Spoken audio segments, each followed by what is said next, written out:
അതൊക്കെ തുറന്നു നോക്കിയാൽ കൊച്ചിനുള്ള സർപ്രൈസ് ഉണ്ട്.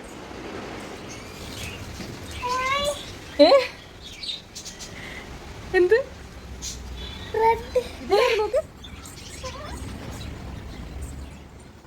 ഇഷ്ടപ്പെട്ടാ? നമുക്ക് ബ്ലൂ വേണമെന്ന് പറഞ്ഞില്ലായിരുന്നു അമ്മയുടെ അടുത്ത്? ബ്ലൂവിനെ കിട്ടിയല്ലേ? ഇഷ്ടപ്പെട്ടാ? ആണ്. അതും ആണ്. ഇതിനെ ഇഷ്ടപ്പെട്ടില്ല? ഇഷ്ടപ്പെട്ടാ? അതറിഞ്ഞൂടാ. അതെന്തിനു പെണ്ണിനെ ആണിനും തിരക്കുന്ന? പെണ്ണിനെയാണോ ഇഷ്ടം? അയ്യോ, അതെന്താ അങ്ങനെ? അയ്യോ, ഇതിലാണാണ് ഭംഗി. ആണ് കൊള്ളാം. ഓ, കൊച്ചുങ്ങളെ എടുക്കായിരുന്നല്ലേ? ടാങ്ക് നിറയ്ക്കായിരുന്നല്ലേ? അതാണാ? നമുക്ക് നോക്കാം. പിന്നെ അത് വലുതായിട്ട് വരുന്നപ്പോ എനിക്ക് തൊടണോ? തൊടണോ? ശരി.